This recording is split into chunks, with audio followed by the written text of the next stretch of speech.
हम किस तरह से क्लिनिक में पेशेंट को अप्रोच करते हैं, उस तरह से I would love to explain the treatment, because on paper तो डिटेल्स या मॉलिक्यूल के नाम सबको पता होते हैं, बट आज हम प्रैक्टिकली एज अ डॉक्टर हम कैसे ट्रीट करते हैं वो समझेंगे। So when a patient come to us in grade 1, सबसे पहला काउंसलिंग, पेरेंट्स का क्वेश्चन होता है ये तो अपने आप ही ठीक हो जाएगा, उम्र के साथ आने वाले मुहासे है, तो ट्रीटमेंट की एक्चुअली ज़रूरत है कि नहीं है? The question is yes, treat acne as soon as possible. जब black heads and white head phase में है तो black heads and white heads manually remove करना कंपलसरी होता है, उसको हम रिमूव कर देते हैं एंड देन आप उसके अंदर क्लिंडामाइसिन, एडाप्लिन ऐसे मॉलिक्यूल्स, सैलिसिलिक एसिड वैसा फेस वॉश ऐसे मॉलिक्यूल्स यूज़ करके आप उसको सील कर देते हो ताकि खड्डा ना पड़े और दाग भी ना रहे और इवेंचुअली नया पिंपल आना बंद हो जाए, right. For better outcome oral isotretinoin is compulsory. Why? Because हमने जो एक्टिव ऑयल प्रोडक्शन है उसको शट डाउन करना ज़रूरी है।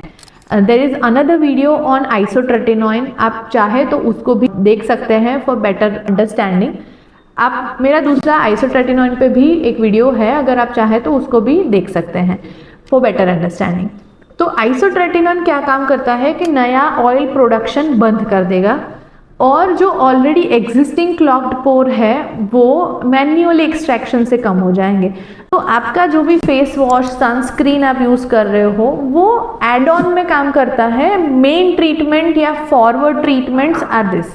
नाउ पस्क्यूलर या पैपुलर एक्ने, मतलब जहाँ पे रेडनेस है, black heads and white heads है या पस फील्ड एक्ने है।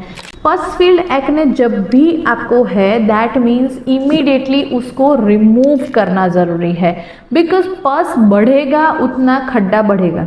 तो पस एक्सट्रैक्शन, पस removal is compulsory primary treatment, उसके बाद ही कुछ भी आएगा आपका। उसके बाद अगेन आप clindamycin, niacinamide, then adapalene, salicylic acid ऐसे मॉलिक्यूल, बेंजोल पेरोक्साइड आप उसको टॉपिकली अप्लाई कर सकते हो after removal of the pus. First thing. Second, again many doctors prefer या previously people used to prefer doxycycline, minocycline, but again the main important thing is कि आपको oil production को कम करना है, for that you need isotretinoin। तो isotretinoin is the mainstream of the treatment, वो compulsory होता है। And after 15 year of age when you have matured, your puberty has touched, आप आइसोट्रेटिनोइन सेफली ले बढ़ सकते हो।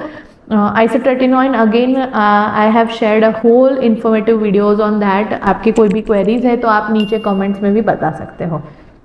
Now the third phase is nodulocystic acne. Now nodulocystic acne, again acne या pus removal comes first। आप उसको skip करके पीछे का फेस वॉश ले लिया, सनस्क्रीन ले लिया, ट्यूब लगा लिया, ठीक नहीं होगा। नोड्यूलोसिस्टिक एक्ने का दो पर्सपेक्टिव है of the treatment. One is prevention of scarring, scar नहीं पड़ना चाहिए, कम से कम हम उसको रखें, एंड देन रिकरेंस कम करना है। तो प्रिवेंशन ऑफ स्कारिंग के लिए उसका पस रिमूव करके, पस ड्रेन करके हम एक दवाई इंजेक्ट करते हैं जिससे कि उसकी वॉल्स परमानेंटली बंद हो जाए। Because once you remove the pus, whenever there is a cyst जो कि लाइनिंग होती है उसके अंदर से पस कॉन्स्टेंटली बनता ही रहता है। आप एक बार रिमूव कर लिया पर सिस्ट अगर इंटैक्ट है तो उसमें से वापस पस बन जाएगा। तो सिस्ट की वॉल को हमको क्लोज करना है and that is why we have to inject some medicine in the cyst. वो treatment again I am telling you is primary, उसके बाद ही सब कुछ करना है। And the second thing we said is कि अगर रिकरेंस आपको कम करना है तो again you have to go for isotretinoin.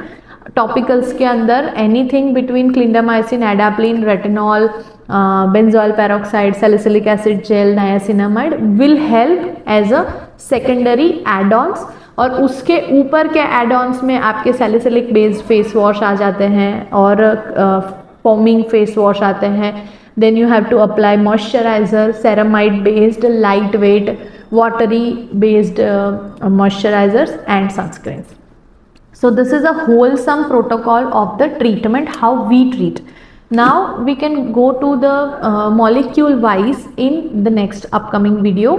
उसके अंदर what is the mechanism, how this molecule works, कौन कौन से फॉर्म में ये प्रोडक्ट मॉलिक्यूल अवेलेबल है, what are the common brands which are providing really good results. We'll be talking about everything you need to know about acne in this acne series. So stay tuned. See you in the next video. Till then, bye.